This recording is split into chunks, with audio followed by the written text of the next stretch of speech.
हाथ हटाइए, हाथ हटाइए।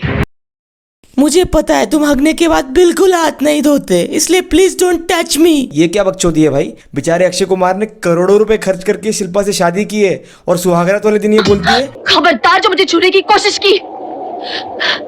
किस हाथ से तुमने मुझे छुआ?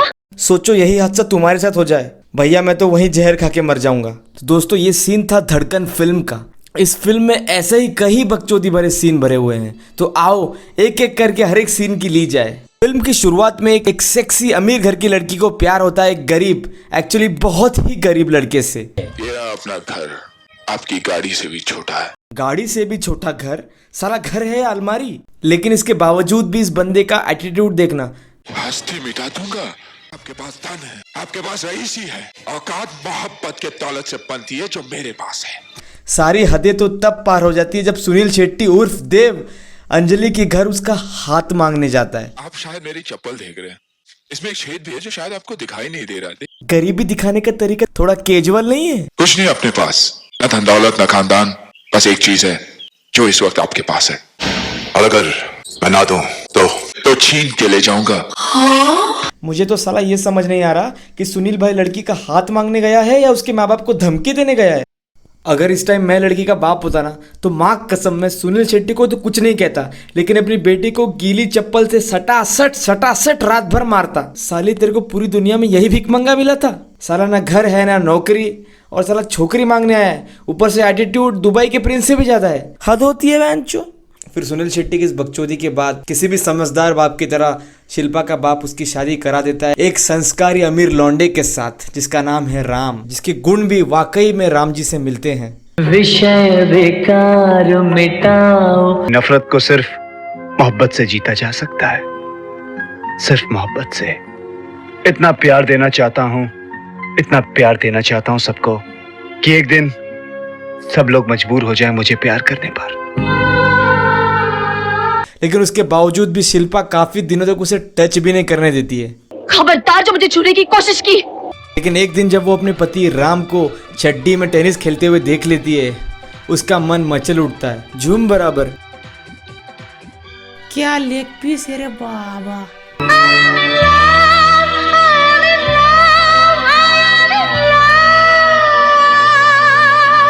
और फिर क्या, राम अपने काम पर लग जाता है।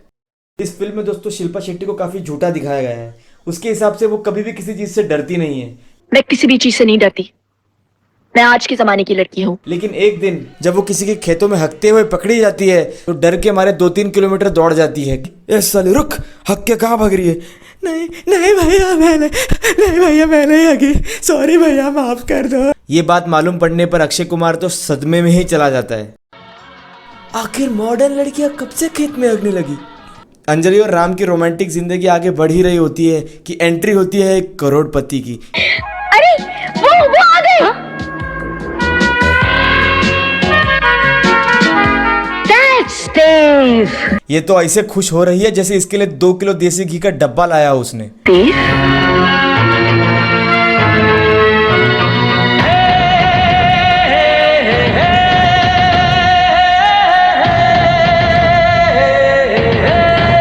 अब सुनील शेट्टी इतने सालों बाद इतना अमीर होके आया हो और कोई बकचोदी ना हो, ऐसा हो सकता है क्या?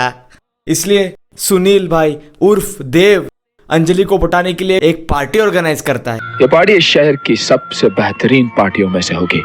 कोई बड़ी पार्टी नहीं होती है ये, सिर्फ एक नाच गाना होता है इसमें।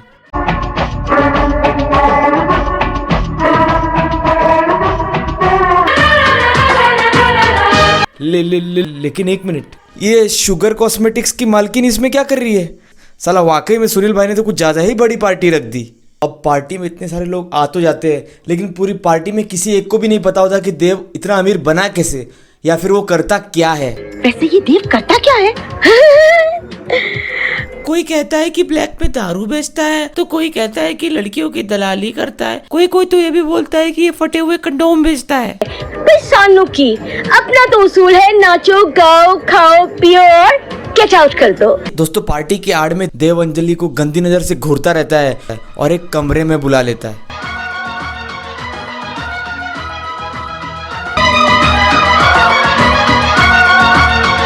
कमरे में बुलाने के बाद देव अंजलि को अपने अमीर होने की कहानी बताता है।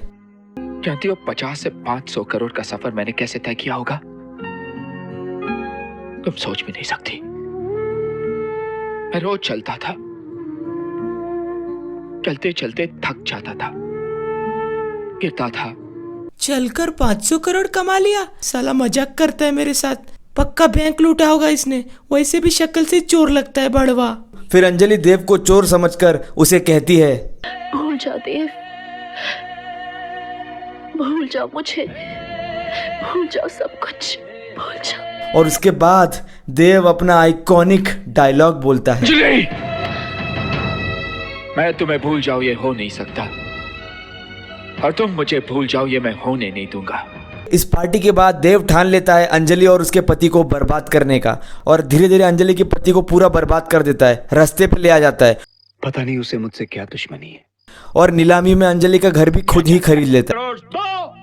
15 करोड़, 20 करोड़, 20 करोड़। नीलामी के बाद देव तुरंत अपने नए घर में शिफ्ट भी हो जाता है। ठीक उसी समय अंजलि का बाप भी वहां आ जाता है, यह सोचकर कि अपनी बेटी से मिलेगा बहुत सालों बाद।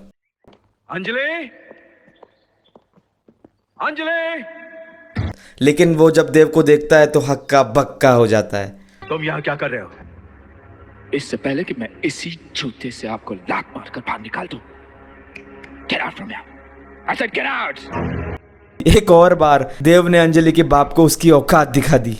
फिर एक दिन देव को अंजलि का फोन आता है, ये कहने के लिए कि वो उसके पास जा रही है। अंजलि, मैं तुमसे मिलने आऊंगी घर पे। देव खुशी के मारे पागल हो जाता है और कहता है, मैं जीत गया शीतल। लेकिन अंजलि उसके पास जाती है और उसे ऐसी बात कहती है जिसे सुनकर वो बौखला जाता है। नहीं देव, मैं वापस तुम्हारे पास कभी नहीं आ सकती। मेरे पति हकते हुए भी तुमसे हैंडसम दिखते हैं, तो मैं तुम्हारे पास क्यों आऊंगी? गो फक ऑफ।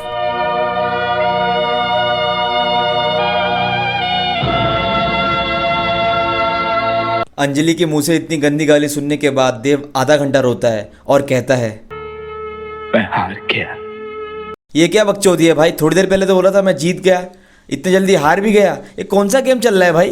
व्हाटएवर। तो यार देव का रंडी रोना चल ही रहा होता है कि वहां पे राम आ जाता है, अंजलि का पति।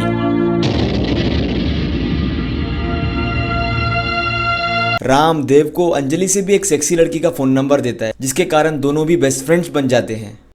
भाईचारा ऑन टॉप, मैं तुम्हारा एहसान कभी नहीं भूलूंगा राम। और इसी के साथ फिल्म का दी एंड हो जाता है। तो दोस्तों अगर वीडियो अच्छी लगी तो प्लीज़ चैनल को सब्सक्राइब करें, वीडियो को लाइक करें और प्लीज़ कमेंट्स में मुझे बताएं कि आपको कैसा लगा मेरा जलवा। बाय।